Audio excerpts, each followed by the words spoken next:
Five businesses that you should never do, even if they paid you. Never. Over the week, I made a post on my Facebook. I asked them this interesting question.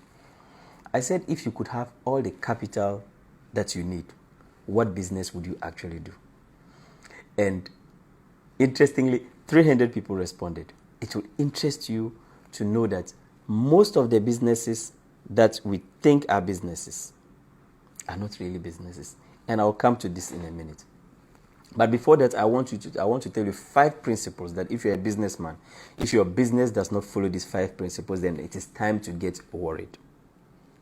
5. I learned this when I operated a business. I did a loan business for a very long time. And this business did so well. And at a point, everything came crashing. And when COVID came, I was knocked out completely flat. And these are the lessons I learned from doing that business. And then lesson number 1 is this. Always control your capital. Always control your capital. Every business that you are going to do should never put your capital at risk. Every business should only risk your profits and never your capital. That is why real estate is considered as one of the best investments out there. Because when you rent real estate to people, even if they don't pay you and you kick them out, it is your profit that you lose. You don't lose your capital. What I did was that I gave out loans to people. They were supposed to pay my principal plus the profit.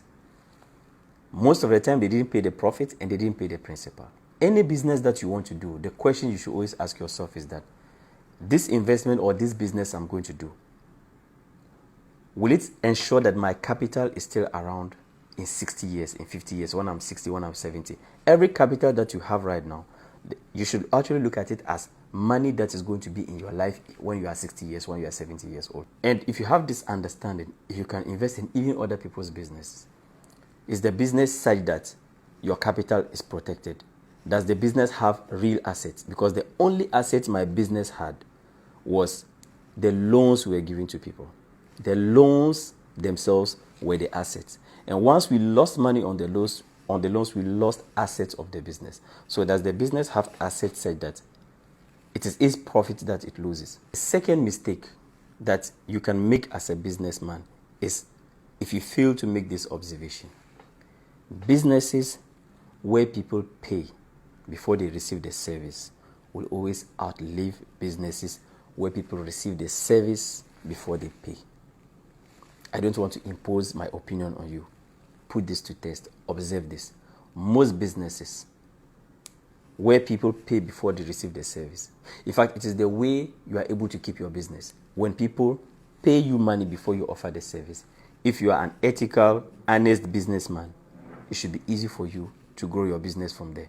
But businesses where you offer the service and then wait for payment, if you are not a big business that has structures to be able to control this, you are very easily going to lose. Third mistake that I made that every business should avoid, and this, I like this concept. This concept is a concept that I like.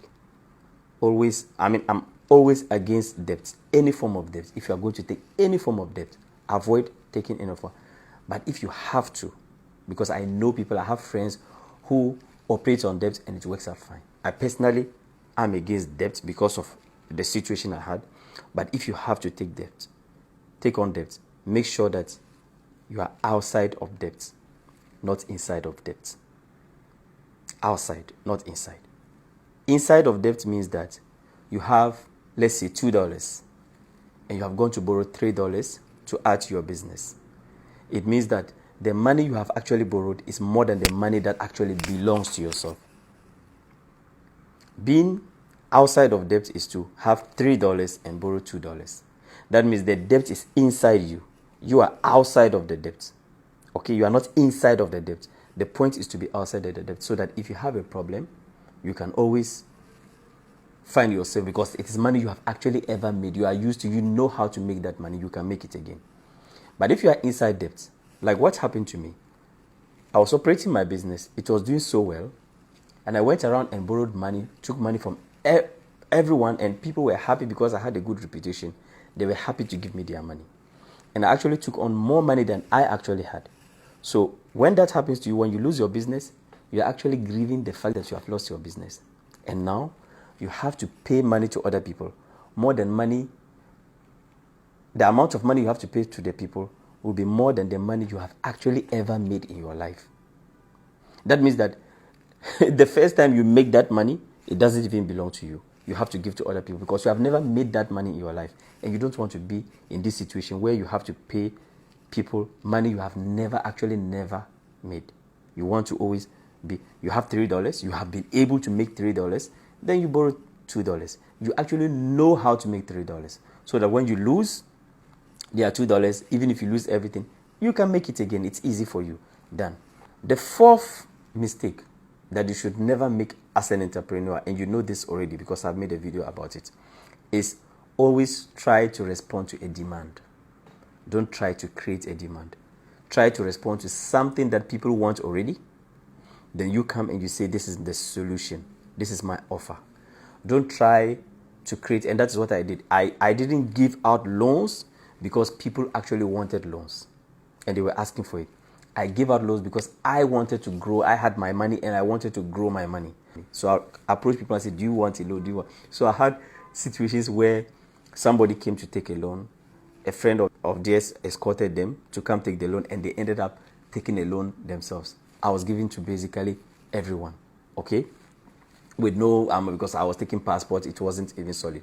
So I was doing it basically for me. Yes, a business should also be for you, but it has to be something that others also need as well.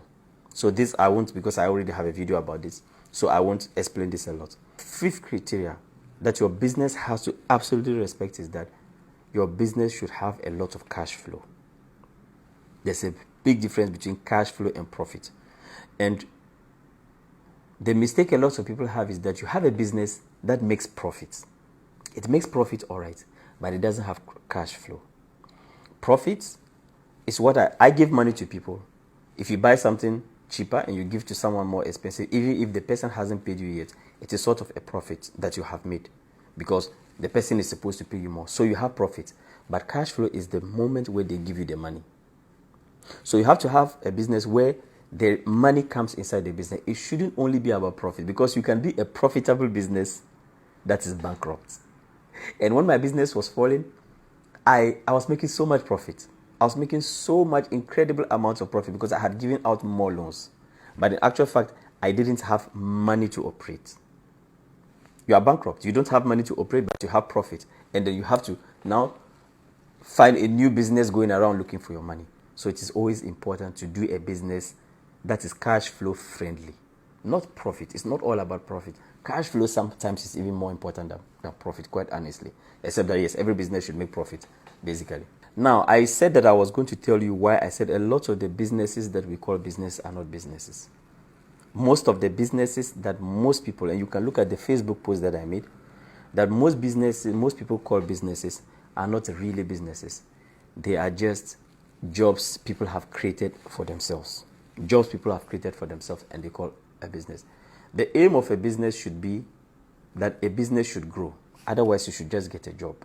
If all your business can do is to get you money to be able to feed you, and for the next 5-10 years, the business stays the same and you are only able to feed yourself, it's respectable. It is better than a job. I agree. Better, always better than a job. Always better than a job, because then you are your own boss. You are doing things on your own. You are feeding yourself. You don't have to count, and you can't get fired anytime. So it is always better than a job. But the aim of every business is that the business should actually grow. At the end of every month, maybe a month is too much. Let's say at the end of every year, the business should be actually worth more than it was last year. So if maybe you were doing a cocoa joint, at the end of the next year, the business should actually have money in the bank. That is as a result of the business's operation for the entire year. Or you should have 2 cocoa joints. At least you know that the business is growing on its own. It is not just that you work, you have a business where you operate to feed yourself. You repeat the same thing, feed yourself, the next day, you might as well get a job. So it's the same thing. So most of the businesses, they are not scalable business. They are not businesses that you can actually grow. They are not businesses. You can't grow them. My name is Adnan Sani. I call myself Dangote. I've made a video called Don't Start a Business, You'll Fail. It is a very interesting video, and I think that you should have a look at it.